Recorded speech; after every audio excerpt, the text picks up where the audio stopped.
lived in Africa. He was a good little monkey and always very curious. One day, George saw a man in a wire. He had a large yellow straw hat. The man saw George too. What a nice little monkey, he thought. I'd like to take him home with me. He put his hand on the ground, and of course, George was curious. He came down from the tree to look at the large yellow hat.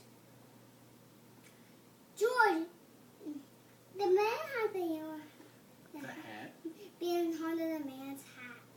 George thought he had his own hat. He picked it up and put it on. The hat covered George's hat. He couldn't see. The man picked him up quickly and put him in the bag. George was caught.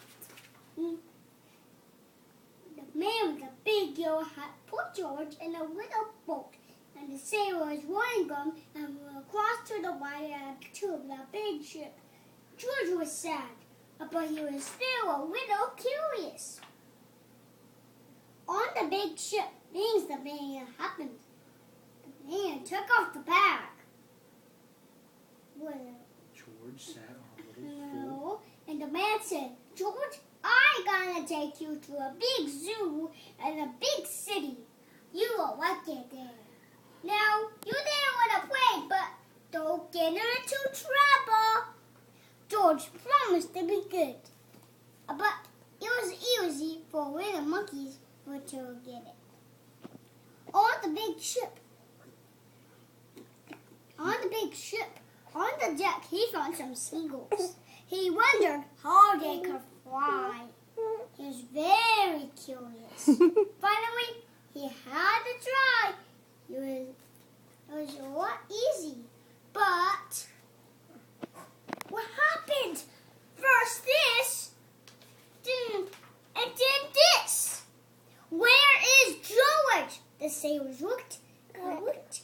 And was this so? It's swimming in the water and almost all tired out. On overboard! The sailors cried. He was tore him in a white boat. George caught it and held on, and finally is safe on board. George was a good little monkey.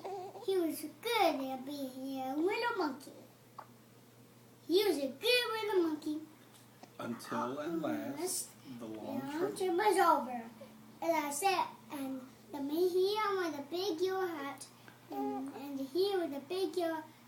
Walked off the ship.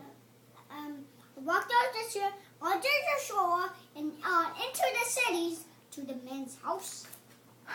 After a good meal and a good bite. George felt very tired. He crawled into bed and fell asleep at once. The next morning, George, the man, telephoned to the zoo. George watched him. He was fascinated. Then the man went away. George was curious. He wanted the telephone too. 1, 2, 3, 4, 5, 6, 7. What fun. What fun! Ting-a-ling-a-ling! George had a telephone wire at the telephone station. The man with the fireman wished the telephone.